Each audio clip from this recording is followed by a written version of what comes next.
दोस्तों कंटेंट पसंद आ रहा हो आपको तो इसको एक बार लाइक जरूर करें, आप लोग ज़्यादा से ज़्यादा शेयर करें और जो नए हैं चैनल के ऊपर वो सब्सक्राइब जरूर करें।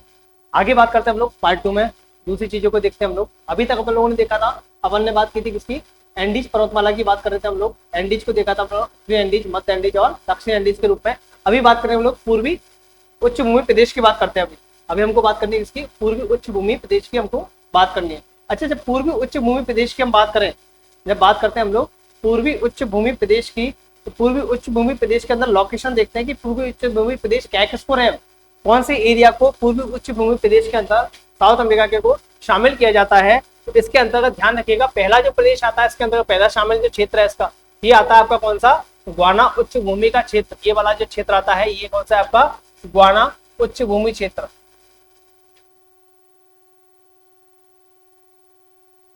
ग्वाना उच्च भूमि क्षेत्र पहला प्रदेश आता है। दूसरा जो आता है इसके अंदर पूर्वी उच्च भूमि प्रदेश के अंतर्गत, तो वो आता है आपका कौन सा, ये ब्राजीलियन हाईलैंड वाला क्षेत्र, ब्राजीलियन उच्च भूमि प्रदेश इसको बोलते हैं। दूसरे को ब्राजीलियन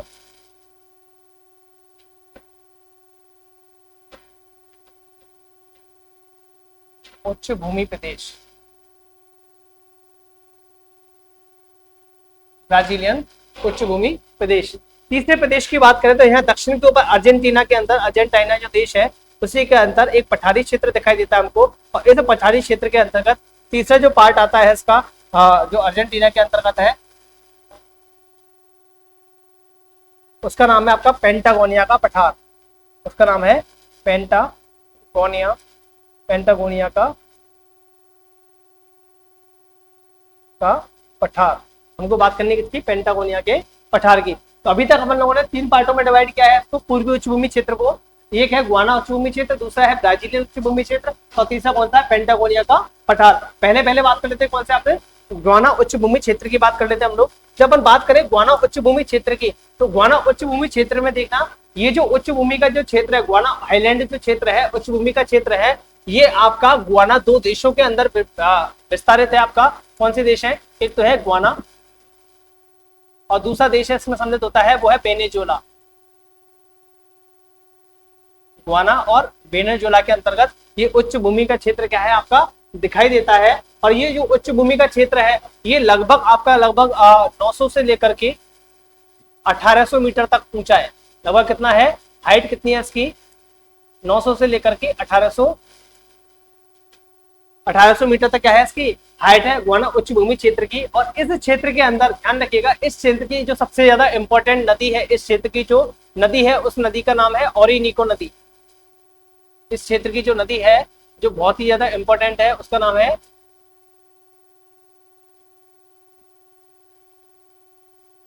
ओरिनिको नदी। और इस नदी ने इस क्षेत्र को पूरा का गुआना उच्च भूमि क्षेत्र है तो इस पूरे क्षेत्र को क्या है, कट्टा फटा कर दिया है। मतलब यहाँ बीहड़ों का क्या क्या है, निर्माण क्या है, क्षेत्र में कट्टा फटा क्षेत्र है पूरा पूरा, जो किस नदी के द्वारा है, गुआना नदी के द्वारा कट्टा फटा क्षेत्र का क्या हुआ है, निर्माण हुआ है। और इस ओरिनिको नदी, सॉरी ओरिनिको नदी की ही एक सहायक नदी है जिसका नाम है कैरो। ओरिनिको नदी की ही सहायक नदी है जिसका नाम है कैरो। इस कैरो नदी पर एंजल्स फॉल बना हुआ है। इस पे कौन सा फॉल है, वाटरफॉल है एंजल्स फॉल, एंजल्स जलप्रपात।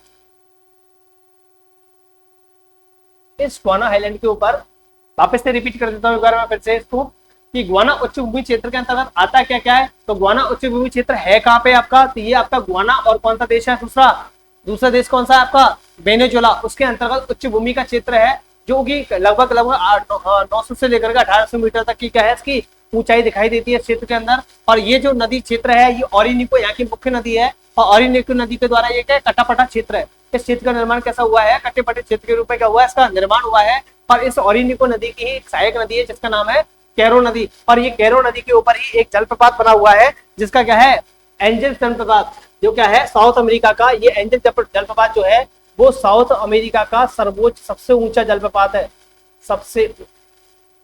साउथ अमेरिका का सबसे ऊंचा जलप्रपात है।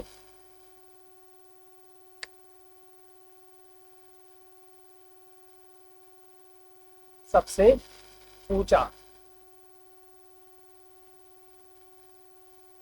सबसे ऊंचा क्या है वाटरफॉल है आपका, कौन सा आपका एंजल जलप्रपात। ठीक है, ये बात समझ आ गया आपको। उसके अलावा दूसरी चीज देखिए, इसका सर्वोच्च शिखर की बात करें, किसके की अपन लोग गुआना आइलैंड के सर्वोच्च शिखर की बात करें तो इसका गुआना आइलैंड का जो सर्वोच्च शिखर है, गुआना आइलैंड का सर्वोच्च शिखर तो वो है कौन सा रोरेमा। सर्वोच्च शिखर का नाम क्या है इसकी का रोरेमा। सर्वोच्च शिखर है गुआना आइलैंड का कौन सा है आपका रोरेमा, क्या है इसका सर्वोच्च शिखर है। तो याद रखिएगा गुआना आइलैंड के तहत क्या आता है आपका गुआना का और वेनेजुएला का पार्ट आता है, जो कि क्या है एक उच्च भूमि का क्षेत्र है जो पूर्वी उच्च भूमि के अंतर्गत सम्मिलित किया जाता है, जिसकी प्रमुख नदी कौन सी है ऑरिनिको है। हालांकि यहाँ की वनस्पति के बारे में वनों के बारे में हम लोग बात करेंगे जब यहाँ की क्लाइमेट डिस्कस करेंगे उस समय कि यहाँ पे सवाना प्रकार की वनस्पति पाई जाएगी या सेलवास पाएगी टाइप की पाई जाएगी या प्रेरी पाई जाएगी या सारी वनस्पति की बात करेंगे, उस दौरान बात करेंगे तब और चीजें इसमें डिटेल से देखेंगे। देखिए दो तीन चीजें ध्यान रखिएगा आप लोग इसके अंतर्गत। एक है ऑरिनिको नदी, इसी की सहायक नदी है कैरो नदी।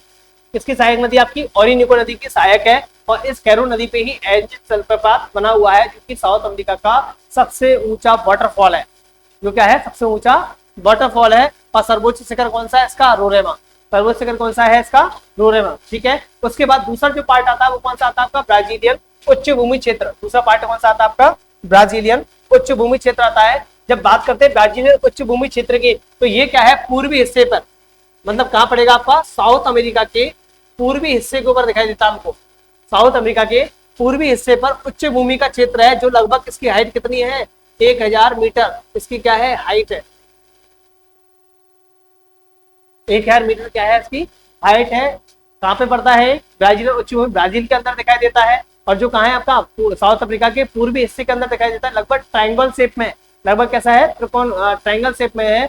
और ये अब इसका ढाल की अगर बात करें, इसके ढाल की बात करें तो इसका जो ढाल है ये कहाँ है, जो अटलांटिक ओशन है, इधर कौन सा महासागर है हमारा अटलांटिक महासागर है। अटलांटिक महासागर की तरफ तो इसका ढाल कैसा है तीव्र है, लेकिन यहाँ अमेजन नदी है, यहाँ नदी कौन सी पड़ती है अमेजन बेसिन पड़ता है। अमेजन बेसिन की तरफ इसका ढाल कैसा होता है मंद होता है। क्यों, इस बात का पता कैसे चल रहा है, क्यों, क्योंकि यहाँ पे एक नदी है तो उस नदी का नाम है साओ फ्रांसिस्को। साओ फ्रांसिस्को यहाँ की जो नदी है उसका नाम क्या है साओ फ्रांसिस्को नदी है। ये साओ फ्रांसिस्को नदी क्या है कहाँ जाके गिरती है, ये आपकी जाके गिरती है अटलांटिक महासागर के अंदर जाकर के क्या होता है इसका ये नदी आकर के गिरती है। और इस क्षेत्र की सबसे इंपॉर्टेंट नदी भी कौन सी है ब्राजीलियन आइलैंड की। तो याद रखिएगा इस क्षेत्र की सबसे जो इंपॉर्टेंट नदी है वो कौन सी है आपकी साओ फ्रांसिस्को नदी है, ब्राजीलियन उच्च भूमि क्षेत्र के अंदर है। इसकी वनस्पति की बात हम बाद में करेंगे, कौन कौन से वृक्ष मिलेंगे, कौन कौन सी वनस्पति है, कैसी जलवायु है यहाँ की, उन सब चीजों की बात हम बाद में करेंगे इस चीज के बारे में। अभी देखो इसके जो पूर्वी हिस्से की बात करें, ये तो होता पूर्वी हिस्सा, इसके पश्चिमी हिस्से की तरफ यहाँ पे एक पठारी क्षेत्र दिखता है, इसी में इसी के अंदर एक पठारी क्षेत्र दिखता है जिसको बोलते हैं कटिंगा का पठार। इसी के अंतर्गत ये पठारी क्षेत्र है, इसको बोलते हैं कटिंगा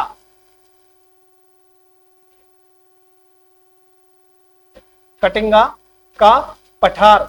और ये जो कटिंगा का पठार है ये ध्यान रखना अपने आप में उष्ण कटिबंधीय जलवायु के लिए जाना जाता है। तो आपने जो सेलवास सवाना टाइप की जो वनस्पति है जिसको बोलते हैं अपन लोग सवाना तुल्य वनस्पति, जिसको बोलते हैं कौन सा सवाना, लिख देता हूं मैं सवाना तुल्य वनस्पति। सवाना तुल्य वनस्पति के क्या है जाना जाता है कटिंगा का पठार। ये भी कहाँ स्थित है आपका ब्राजीलियन उच्च भूमि क्षेत्र के पश्चिमी हिस्से पे स्थित है। तो याद रखिएगा अगर बात करें इसकी लोकेशन की बात करें अपन लोग कि ब्राजीलियन उच्च भूमि क्षेत्र कहाँ है आपका, तो ब्राजीलियन उच्च भूमि क्षेत्र पहली बात तो है साउथ अमेरिका के पूर्वी हिस्से की तरफ है और ब्राजील का भी कौन सा हिस्सा है पूर्वी हिस्सा है। इसके उत्तर की तरफ कौन सी अमेजन नदी बहती है, इसके उत्तर से कौन सी नदी बह के जा रही है अमेजन नदी, मतलब मैं कह सकता हूँ अमेजन बेसिन के कहा है दक्षिण में स्थित है। ठीक है, ऐसा कह सकते हैं। और इसका जो ढाल है वो अटलांटिक ओशन की तरफ तो क्या है तीव्र है, लेकिन कहाँ है इसकी तरफ कैसा है अमेजन बेसिन की तरफ मंद ढाल है इसका।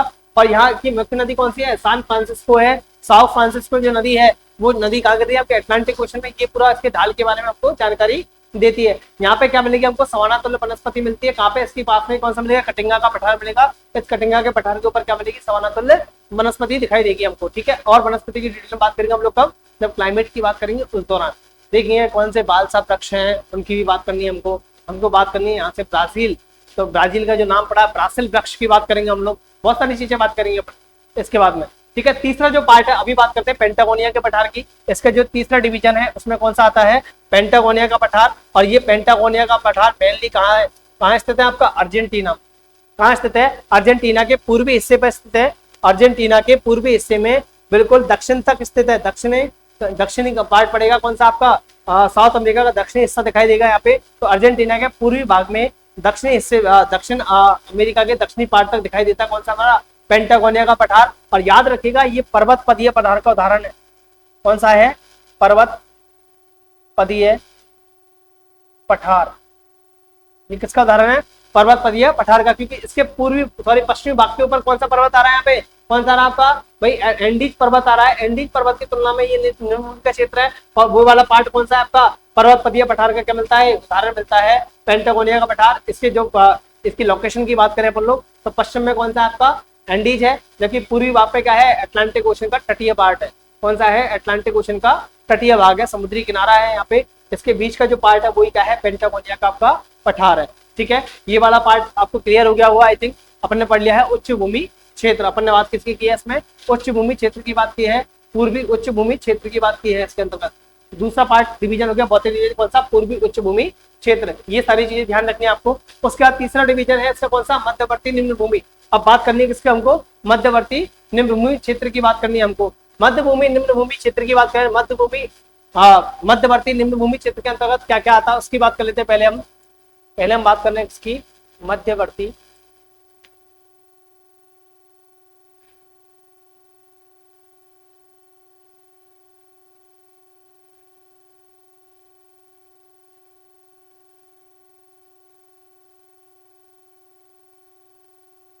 मध्यवर्ती निम्न भूमि क्षेत्र। अच्छा, इस मध्यवर्ती निम्न भूमि क्षेत्र को 3 पार्ट में डिवाइड करते हैं हम लोग।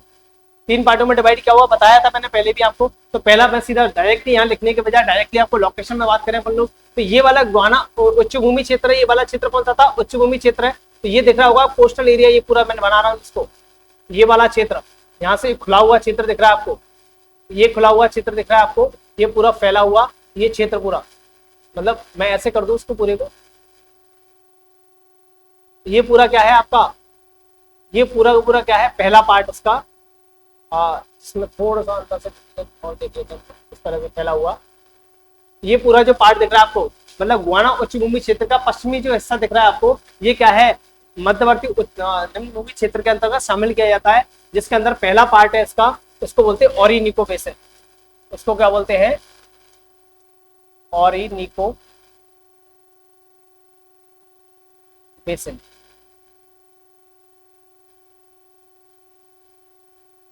इसको बोलते हैं क्या, ओरिनिको बेसिन। ये क्या है, मध्यवर्ती निम्न भूमि क्षेत्र है पहला। ठीक है, दूसरा मध्यभूमि निम्न भूमि क्षेत्र कौन सा है हमारा, तो याद रखिएगा इसमें मैप पे देखते हैं हम लोग, ये वाला पार्ट अमेजन नदी दिखाई दे रही है हमको, ये अमेजन नदी वाला जो पार्ट दिख रहा है अपना, ये जो अमेजन नदी का पार्ट है, ये पूरा हिस्सा, ये पूरा हिस्सा आपका किसमें आएगा, आपका इसके अंतर्गत शामिल किया गया जाएगा। इसको ध्यान रखिएगा यहाँ पे अमेजन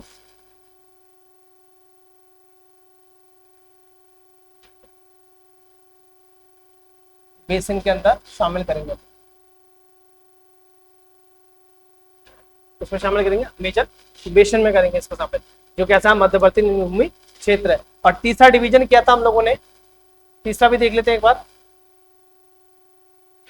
यहाँ ये बीच में यहाँ से एक नदी आती है, इसका नाम है क्या, पराना।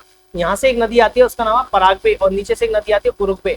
तो मतलब ये वाला जो क्षेत्र है, ये वाला जो क्षेत्र है आपका, ये क्षेत्र, ठीक है, इस क्षेत्र की बात करेंगे। और इस क्षेत्र को अपन लोग इस कलर से मैं नोट कर रहा हूँ, पूरे को थोड़ा सा और ले लेते हैं शिफ्ट के अंतर्गत, पूरा डिटेल से बात करेंगे। ये भी क्या है, निम्न भूमि क्षेत्र है। और इस निम्न भूमि क्षेत्र के अंतर्गत लगते हैं, निम्न भूमि क्षेत्र के अंतर्गत इसको बोलते हैं Parana Paraguay basin, Parana Paraguay basin. अपन बात किसकी कर रहे हैं, पराना और पराग्वे बेसिन की। मतलब मध्यवर्ती निम्न भूमि क्षेत्र को 3 पार्टों में डिवाइड किया हमने।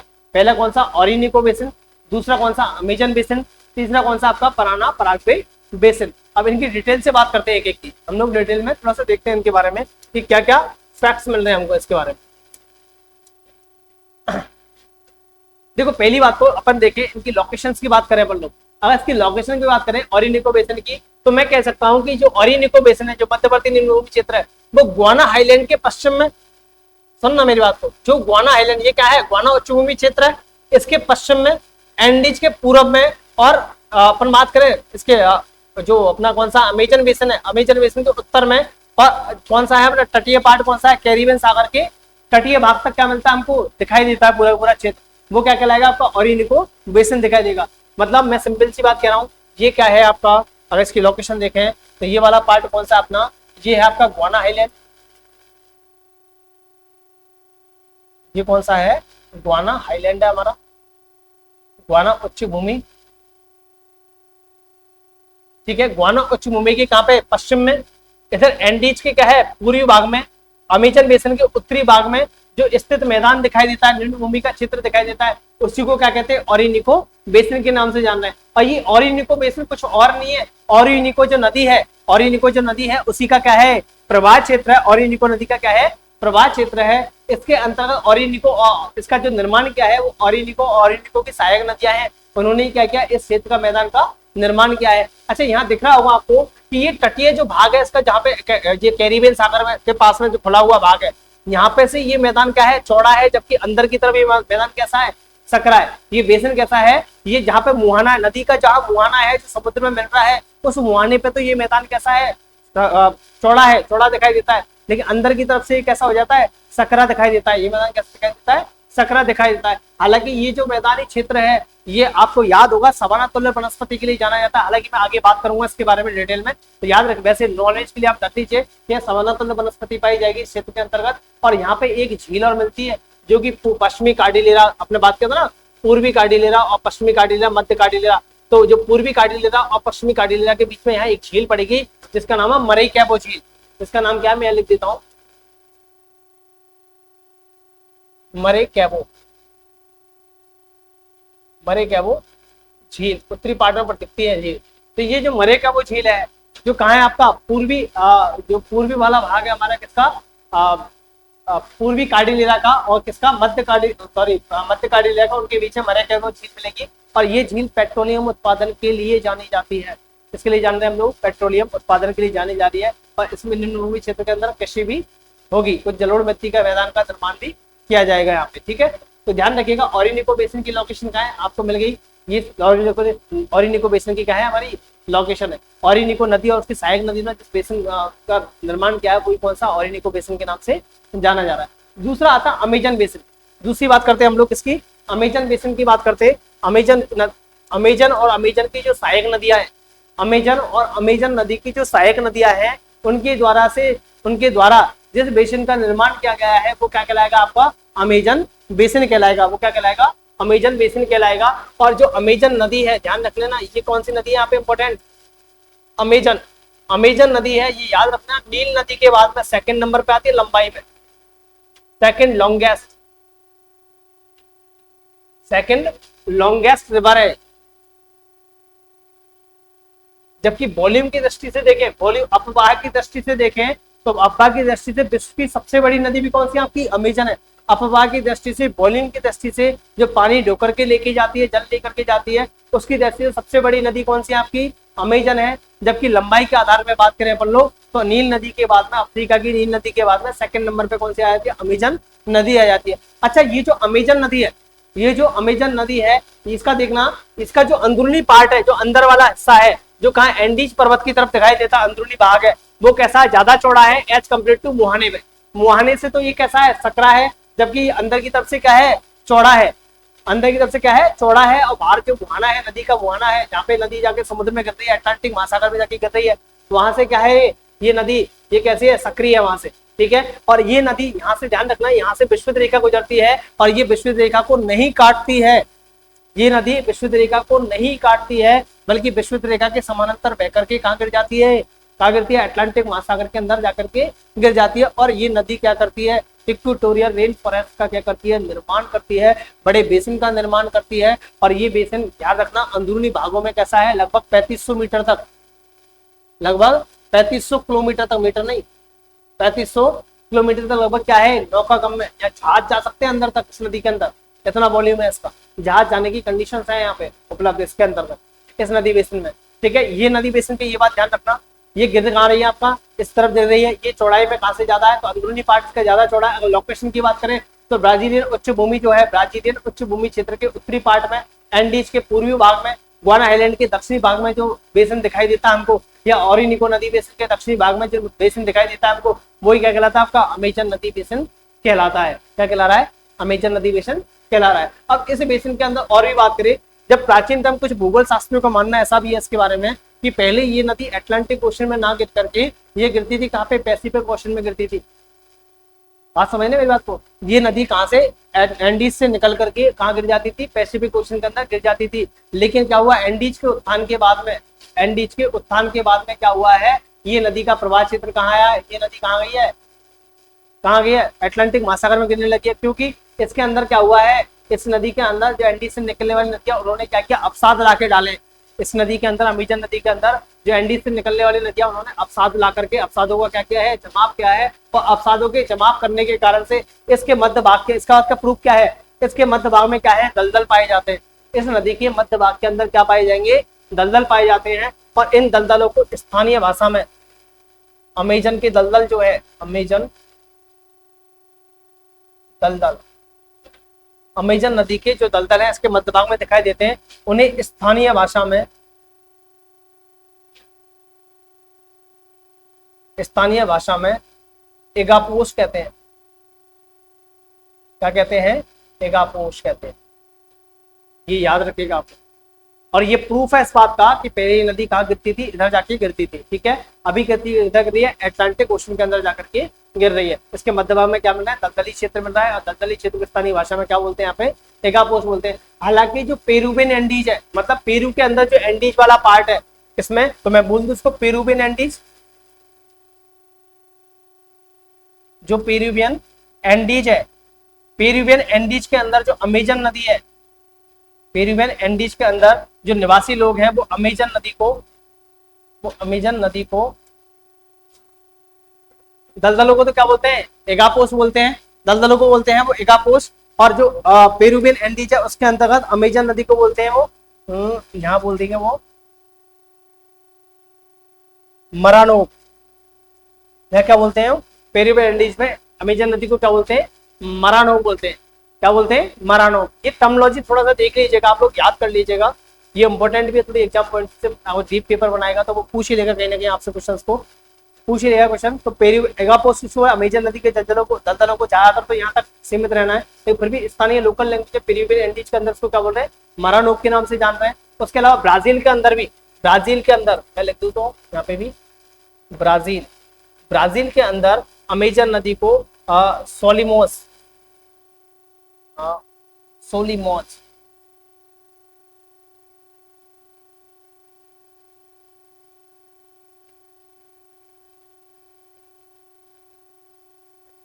सोलिमोस के नाम से जानते हैं। मतलब अमेजन को अलग अलग लैंग्वेज, अमेजन नदी अपन लोग पढ़ रहे हैं, पेरुवियन एंडीज, पेरू के अंदर अमेजन नदी को जान रहे हैं मरानोक के नाम से, और ब्राजील के अंदर किस नाम से जानते हैं, सोलिमोस के नाम से जान रहे हैं। वैसे इसमें जो दलदल पाए जाते हैं उन्हें एगापोस कहते हैं, दलदली क्षेत्र को क्या बोलते हैं, एगापोस कहते हैं। आपने नाम सुना होगा शायद एनाकोंडा का, एनाकोंडा का। जब मैं जीव जंतु पढ़ाऊंगा इसकी बात करेंगे, स्पेशल टाइप के जीव जंतु यहाँ पे जो सिर्फ यहीं पाए जाते हैं और कहीं पैटर्न से नहीं है। तो एनाकोंडा की बात करेंगे, अमेजन के जंगलों में यही पाया जाता है, इन्हीं दलदली क्षेत्रों में अमेजन पाया जाता है। तो सॉरी, अमेजन के इन्हीं दलदली क्षेत्रों में क्या मिलेगा, एनाकोंडा मिलेगा आपके लिए। ठीक है, तो ये वाला पार्ट आपको शायद क्लियर हो गया होगा आई थिंक। मैंने बताया कौन सा बेसिन बताया, अमेजन नदी बेसिन। ये चीजें आप थोड़ा मेमोराइज रखिएगा इसके अंतर्गत। उसके अलावा तीसरा जो बेसिन आता है मध्यवर्ती निम्न भूमि क्षेत्र के अंतर्गत, तीसरा आता है आपका पराना पराग्वे बेसिन आता है। अच्छा, पराना पराग्वे बेसिन की जब बात करें हम लोग, किसकी बात करें, पराना पराग्वे नदी बेसिन की बात करें, तो ये जो नदी बेसिन है पराना पराग्वे, तो यहाँ देखो इस क्षेत्र के अंतर्गत, इस क्षेत्र में पराना पराग्वे और उरुग्वे, ये तीन नदियां आकर के मिलती है इस क्षेत्र के अंदर। ये तीन नदियां आकर मिलती है जो कि ब्राजील उच्च भूमि क्षेत्र का दक्षिणी पार्ट है। क्या है, दक्षिणी पार्ट है ये। इसमें तीन नदियां आकर के मिलती है इस क्षेत्र में, और इन तीनों को द्वारा जो सम्मिलित मैदान का निर्माण होता है, इनके द्वारा जो सम्मिलित मैदान है उसको बोलते हैं प्लाटा या फिर लापलाटा, उसको बोलते हैं लापलाटा क्षेत्र। इन तीनों नदियों के द्वारा जो सम्मिलित मैदान है, जो मिलकर के जो मैदान का निर्माण करती हैं, उसको बोलते हैं लापलाटा क्षेत्र या लापलाटा क्या बोलते हैं, लापलाटा क्षेत्र या प्लाटा क्षेत्र बोलते हैं इसको, तीनों को मिलकर के जो होता है। अच्छा एक बात और भूल गया था मैं, ये और देख लीजिएगा आप लोग, ये इंपॉर्टेंट फैक्ट हो सकता है इसका। जैसे कि हम बात करें, यहाँ कौन सी नदी आपकी, यहाँ कौन सी नदी जा रही है, कौन सा बेसिन आपका, ओरिनिको नदी बेसिन, और ये वाला नदी बेसिन आपका कौन सा, अमेजन नदी बेसिन। इन दोनों नदी बेसिन के बीच में एक नदी जा रही है यहाँ से, इन दोनों नदी बेसिन के बीच में से एक नदी निकल के आ रही है, जो सहायक नदी है किसकी, अमेजन की। जो सहायक नदी किसकी है, अमेजन की है, और उस नदी का नाम है निग्रो। उस नदी का नाम क्या है, मैं यहाँ लिख रहा हूँ निग्रो नदी। अमेजन की सहायक कौन सी है, निग्रो नदी है। ये निग्रो नदी जो है वो ओरिनिको बेसिन और कौन सा, अमेजन बेसिन, दोनों को जोड़ने का काम करती है। ओरिनिको नदी, सॉरी निग्रो जो नदी है वो ओरिनिको नदी बेसिन को किससे जोड़ दिया आपके को, अमेजन नदी बेसिन से जोड़ने का कार्य कर रही है। दोनों नदी बेसिनों को क्या करती है, जोड़ती है। कौन सी नदी आपकी, याद रखिएगा कौन सी नदी आपकी, कौन सी, निग्रो नदी, जो सहायक किसकी है, अमेजन की। हालांकि इसके अलावा ज्वारी है ना, पेहुआ है, और भी नदियां हैं जिनका बात नहीं करनी है हमको सिर्फ इतना देखना है कि निग्रो नदी क्या करती है, अमेजन बेसिन को और ओरिनिको बेसिन को जोड़ने का काम करती है। तो पराग्वे, पराना और उरुग्वे नदियों के द्वारा क्या किसका निर्माण हुआ है, इस मध्यवर्ती भूमि का क्षेत्र का क्या हुआ है, निर्माण हुआ है। और इस क्षेत्र को क्या पूरे क्या बोलते हैं, लापलाटा क्षेत्र। इस क्षेत्र को पूरे को क्या बोलते हैं हम लोग, लापलाटा क्षेत्र बोलते हैं। और इस क्षेत्र में भी क्या पाए जाते हैं, दलदली क्षेत्र है, जो कि किसके लिए जाना जाता है, पेट्रोलियम उत्पादन के लिए जाना जाता है। ये क्षेत्र भी कैसा है आपका, दलदली क्षेत्र है, जिसमें क्या बोलता है, पेट्रोलियम।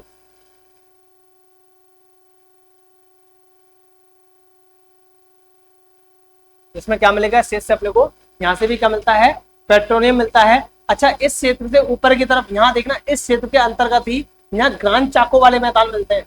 यहाँ क्या मिलता है, इस क्षेत्र के अंतर्गत ही सम्मिलित किया जाता है ग्रांड चाको को। यहाँ जो मैदान है, जो दलदली क्षेत्र है, उनको बोलते हैं ग्रांड चाको। और स्थानीय भाषा में क्या बोलेंगे अपन लोग, ग्रांड चाको।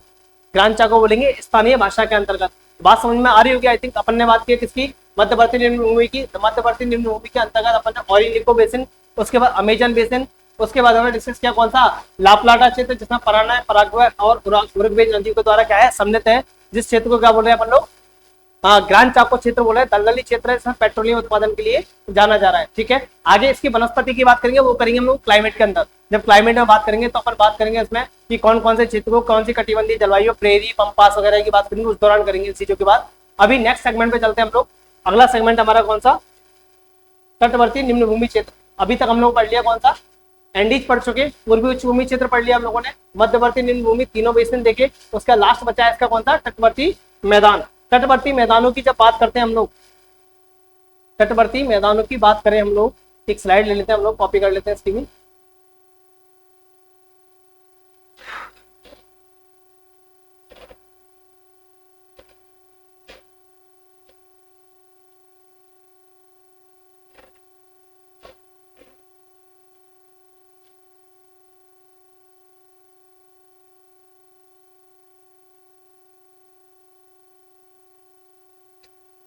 हाँ, हम बात कर रहे थे तटवर्ती मैदान।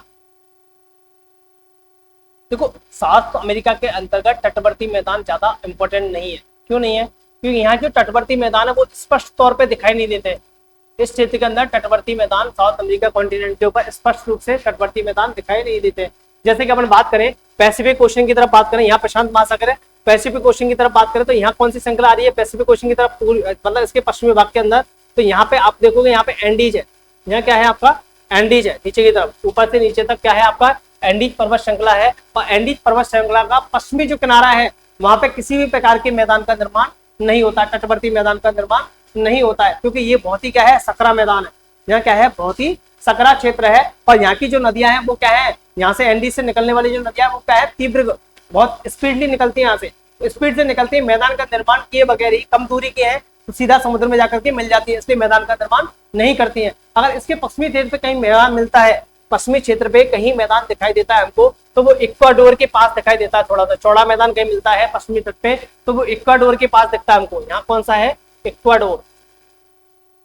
यहाँ देश कौन सा आपका, इक्वाडोर है, जहाँ पे मैंने आपके आइलैंड में बताया था गालपागोस आइलैंड बताया था, उसके पास में ही क्या मिलता है, तटवर्ती मैदान का निर्माण मिलता है। उसके अलावा पश्चिमी कोस्टल एरिया में किसी प्रकार की कोई मैदान का निर्माण नहीं मिलता है। थोड़ा सा चौड़ा मैदान सिर्फ किसी क्षेत्र में दिखाई देता है, उसके अलावा कहीं दिखाई नहीं देता अपने को मैदानी क्षेत्र, ठीक है। उसके बाद बात करें अपन लोग तो इसके पूर्वी हिस्से के तौर पे भी स्पष्ट तौर पे मैदान का निर्माण नहीं होता है। सिर्फ एक ब्राजीलियन, जहां अमेजन नदी का बेसिन बनता है, ब्राजीलियन भूमि के ऊपर जो इसका पूर्वी उच्च भूमि का क्षेत्र है, उस पूर्वी उच्च भूमि क्षेत्र के मतलब साउथ अमेरिका के पूर्वी भाग के ऊपर ही क्या बनेगा, तटवर्ती मैदान का निर्माण होगा। यहाँ पे भी किसका निर्माण होगा, तटवर्ती निर्माण का मैदान का निर्माण होगा, कहाँ पे, ब्राजील के पूर्वी हिस्से के ऊपर, ठीक है। लेकिन इसके अलावा जो स्पष्ट तौर पे मैदान दिखता है यहाँ पे, हाँ साउथ अमेरिका के तौर पे जो स्पष्ट तौर पे मैदान दिखता है वो कैरिबियन सागर के यहाँ दिखता है। कौन से सागर के यहाँ, कैरिबियन, कैरिबियन सागर के तट पे दिखाई देता है, जहां पे त्रिनिदाद और टोबैगो जो द्वीप समूह है, जो किसके, कैरिबियन द्वीप समूह के भाग है, वहीं पे चौड़े मैदानों का क्या होता है, निर्माण होता है। चौड़े चौड़े मैदान जो तटवर्ती मैदान है वो यहाँ इसी क्षेत्र में दिखाई देते हैं, जहाँ पे आपको नदी बेसिन दिखेगा। नदी बेसिन का मुहाना कौन सा, ऑरिनिको नदी बेसिन है, तो इसी का मुहाना दिखाई देता है। उसके अलावा कहीं पे भी साउथ अमेरिका की भूमि पे तटवर्ती मैदानों का निर्माण नहीं होता है, तो तटवर्ती मैदान बहुत ही कम है। वैसे आपने जब पूरी मैपिंग देखी है, फिजिकली धरातल को देखा, धरातल इस रूप को पूरे को समझा है, तो एक बात तो स्पष्ट हो जाती है कि साउथ अमेरिका के अंतर्गत बहुत ज्यादा क्षेत्र ऐसा नहीं है जिसपे कृषि की जा सके। मतलब इसका पश्चिमी कोस्टल एरिया क्या है आपका, पूरा पूरा उच्च भूमि क्षेत्र है, पहाड़ी क्षेत्र है। ऐसे इसका पूर्वी हिस्सा है, ये वाला हिस्सा जिसे ब्राजीलियन आइलैंड बोल रहे हैं अपन, ये भी कैसा है, पठारी क्षेत्र है। ऊपर गुआना आइलैंड का क्षेत्र है, ये भी पठारी क्षेत्र है। नीचे पेंटागोनिया है, ये भी पठारी क्षेत्र पूरा पूरा। और बीच का ये नदी बेसिन, ये वाला जो नदी बेसिन है आपका कौन सा, अमेजन नदी बेसिन है, ये पूरा जंगल है। यहाँ इक्वेटोरियल रेन फॉरेस्ट मिल रहे हैं, यहाँ पे हाईली बारिश होती है, सघन वनस्पति पाई जाती है यहाँ पे। दलदली क्षेत्र पूरी तरह से, यहाँ पे नीचे भी यहाँ कौन सा दलदली क्षेत्र हमारे, यहाँ पे भी क्या है, दलदली क्षेत्र है। तो बहुत ज्यादा कृषि भूमि नहीं है, इसलिए साउथ अमेरिका महाद्वीप के ऊपर मैं आपको फैक्ट बता रहा हूँ बस, साउथ अमेरिका महाद्वीप के संपूर्ण भौतिक क्षेत्र के ओनली 10% भाग पे कृषि होती है। ओनली 10% भाग पे ही क्या मिलती है, कृषि भूमि मिलती है हमारे लिए। तो तटवर्ती मैदान तो मिल कहां से जाएंगे आपको, बहुत ही कम संभावना होगी तटवर्ती मैदान मिलने की।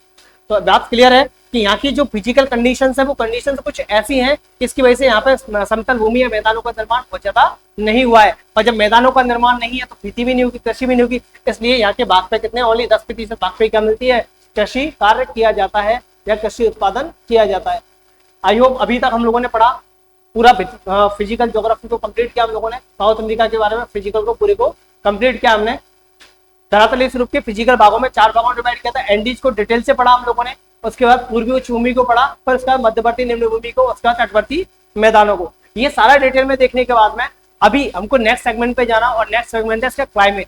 हमको बात करनी है इसकी क्लाइमेट की, उसके बाद बात करनी है हमको नदियों की। अच्छा, नदियों वाला सेगमेंट भी बहुत ज्यादा अपने को डीपली नहीं पढ़ना है इसमें, मेनली मैं आपको वैसे ही बता दूं, याद रखिएगा इसमें अमेजन नदी, ऑरिनिको नदी, साउथ फ्रांसिस्को नदी, पराग्वे, पराना, उरुग्वे, ये नदियां यही इंपॉर्टेंट है जो मैं आपको मेंशन कर चुका हूँ ऑलरेडी, इनके बारे में सारी चीजें बता चुका हूँ। कैरो नदी, ये सब मैं आपको बता रहा हूँ। निग्रो नदी, उसके बारे में बता चुका हूँ आपको। इन सबको मैं पढ़ाते पढ़ाते आपको डिस्कस कर लिया। अलग से हम नदी सेगमेंट ना भी पढ़े तो फर्क नहीं पड़ता, हम वो जो चीजें नदी में डिस्कस करने वाले थे वो सारा का सारा बेसिक के साथ डिस्कस कर चुके हैं, ठीक है। तो आगे का सेगमेंट में हम लोग आगे के जो सेगमेंट में बात करेंगे, हम क्लाइमेट की बात करेंगे। साउथ अमेरिका की क्लाइमेट में देखेंगे क्या क्या वेरिएशन है, कौन कौन सी वनस्पति है, कौन कौन से जीव जंतु यहाँ पाए जाएंगे, कौन सी स्पेशलिटी है। वो परिदृश्य पूरा करने के बाद नेक्स्ट क्लास में हम लोग बात करेंगे किसकी, इसके आर्थिक परिदृश्य की, कि कहाँ पे खान है, कौन कौन से खनिज यहाँ से उत्पादित होते हैं, क्या यहाँ की इंडस्ट्रीज का क्या लेवल है, क्या कौन कौन से संसाधन यहाँ पे विकसित है, उनकी बात करेंगे नेक्स्ट क्लास के अंदर। तो आज के लिए दोस्तों मैं क्लास में यही अपनी खत्म कर रहे हैं। आई होप कि आपको बहुत अच्छे से समझ में आई होगी। इतना डिफिकल्ट नहीं है, बहुत आसान है। मैंने बहुत आसानी से आपको बहुत आराम से चीजों को बताया है। दूसरी बात और बता दूं आपको कि अगर आप लोगों ने साथ साथ मैपिंग की होगी मेरे साथ में, जैसे मैंने मैपिंग की थी, मैंने आपको स्टार्टिंग में कहा था कि मेरे साथ साथ मैपिंग करते चलना। मैं फैक्ट भी लिख रहा हूँ नोट्स बनाने के हिसाब से आपको, और मैं मैपिंग भी करते हुए चल रहा हूँ चीजों के बारे में। जब मैं मैपिंग कर रहा हूँ तो आपको चीजें आनी चाहिए। आप भी अगर एटलस के ऊपर मैपिंग कर रहे होंगे तो आपको चीजें बहुत आसानी से याद हो जाएंगी, कहाँ पे लोकेशन कहाँ है, क्योंकि विजुअलाइजेशन जितना ज्यादा करते हैं हम लोग वो चीजें उतनी ही ज्यादा देर तक क्या होती है, मेमोराइज होती है। तो मैं ये चाहूंगा कि आप आगे भी मेमोराइज जो मैपिंग है वो करते हैं साथ साथ में, आपको आसानी से याद हो जाएगी। दोस्तों काफी मेहनत लगती है वीडियो बनाने में, तो मैं चाहूंगा आप लोग इसको लाइक करें, शेयर करें, और जो नए जुड़े हैं वो सब्सक्राइब भी करें इसको, और ज़्यादा से ज़्यादा शेयर करें लोगों में, जिससे कि हमको भी मोटिवेशन मिलता है। कोई और आपका सजेशन हो तो उसके लिए आप लोग हमको कमेंट्स कर सकते हैं, कमेंट्स का रिप्लाई जब भी टाइम मिलेगा हम करेंगे आपके लिए। दोस्तों इसके साथ नेक्स्ट क्लास में मिलते हैं हम लोग।